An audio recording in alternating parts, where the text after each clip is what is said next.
ఇది ఏం సంపాదించదని కూడబెట్టాలా నేను ఉన్న ఆస్తి అంతా అయ్యేకపోయాడు. పెద్ద కొడుకవా అని ఒక ముద్ద పెడతావని వచ్చిండ్రా, మీరెందుకు తిట్టుకోబడుతుంది? ఒక ముద్ద పెడతావని అత్తే ఇంతగానో తిట్టబడుతుందిరా.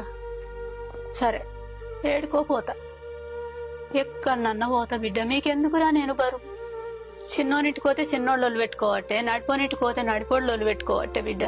నీ ఇంటికైతే నువ్వు పెట్టనన్న పడుతుంది, నీకెందుకురా నా బతుకు పాడుగా? నీకు ఎక్కడన్నా పోతా కొడుక. చిన్నప్పుడు కింద తీస్తే అన్నట్టుదని సాతి కొడుక, ఇవాళ బుక్కడు ముద్దకు నేను నోసుకోకపోతే కదరా. మీకు అమ్మ అంటే మీకు అస్సలు గిట్టలేదు. ఇక నేను ఎక్కడన్నా పడి సత్తా కొడుక, మీకు బరువు వద్దు, మీకు భార్యం వద్దు, ఎందుకురా నా బతుకు? నువ్వు అవ్వ చూడే, నన్ను ఒక్కరిని కాదలేవు, వాళ్ళని కూడా కాదు. నేను నీకు పెట్టా అంటలేను, నా టైం వచ్చినప్పుడు నేను పెడతా. వాళ్ళ దగ్గర 10 రోజులు ఉన్నావు, నువ్వు నడిపోయిన దగ్గర కూడా 10 రోజులు ఉండవు. రా, నా అంతకు వచ్చినప్పుడు నేను పెట్టా అంటలేదు. నేను నీకు పెట్టుడు నా 10 రోజులు.